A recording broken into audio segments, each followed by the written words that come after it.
नमस्कार साथियों, एक बार आपका फिर से स्वागत है हमारे यूट्यूब चैनल इंग्लिश प्राइम 21 पर। बच्चों, जैसा कि हम लोग सिंथेसिस सीखना प्रारंभ किए हैं, इसमें आज हम आपको चौथा रूल बता रहे हैं। सिंपल सेंटेंस बनाने में हम कौन कौन से रूल का प्रयोग करते हैं, इसका भी यूज करके हम लोग सीख रहे हैं।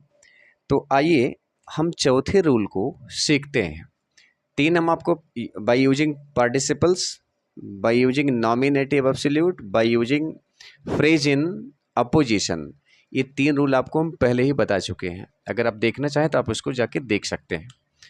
देखिए, आज चौथा रूल है बाय यूजिंग एन एडजेक्टिव। हम एडजेक्टिव के प्रयोग से दो या दो से ज़्यादा सिंपल सेंटेंसेस को जोड़कर एक सिंपल सेंटेंस बना सकते हैं। कैसे बनाएंगे? रूल बड़ा सिंपल है कि इसका अगर हम हिंदी में लिखें कि जो एडजेक्टिव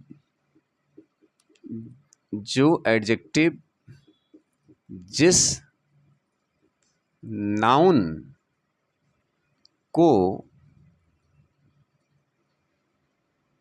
क्वालिफाई करेगा उसी के पहले रखा जाएगा। बहुत सिंपल रूल है।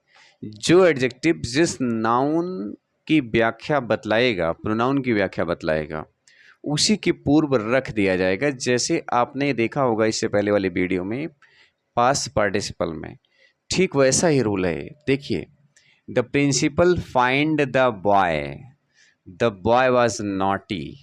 लिखा है प्रिंसिपल ने बच्चे के ऊपर जुर्माना लगाया।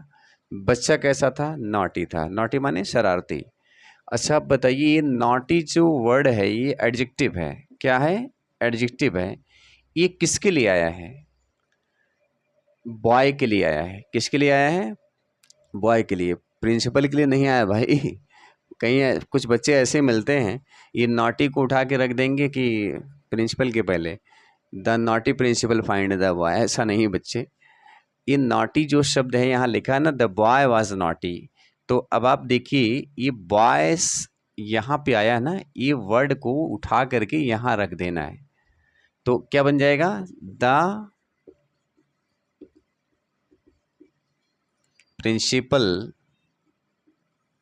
फाइंड द, अब यहाँ क्या होगा? नॉटी, और यहाँ होगा boy.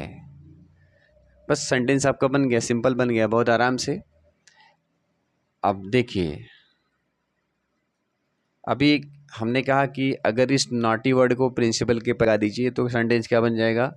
The principal find the principal find the boy. आप जानते नहीं, गलत हो जाएगा। क्यों गलत होगा? अगर आप ग्रामर के जानकार हैं तो ग्रामेटिकली सेंटेंस सही होगा। ध्यान से सुनिए, ग्रामेटिकली सेंटेंस सही होगा अगर आप लिखेंगे the principal miss the naughty principal. The लिखेंगे, फिर नॉटी लिखेंगे, फिर प्रिंसिपल लिखेंगे, find the boy. The naughty principal find the boy. Grammatically ये सेंटेंस सही होगा, लेकिन मीनिंग में रॉन्ग हो जाएगा। इसे अंग्रेजी में, इंग्लिश भाषा में सिमेंटिक्स कहते हैं। क्या कहते हैं? सिमेंटिक्स। ग्रामेटिकली सेंटेंस हम सही लिख रहे हैं, लेकिन वो पारंपरिक नहीं है, मीनिंगफुल नहीं है। जैसे अगर आप कहें कि राम वॉज किल्ड बाई, या हम सीधा बोलें कि रावण किल्ड राम, रावण किल्ड राम।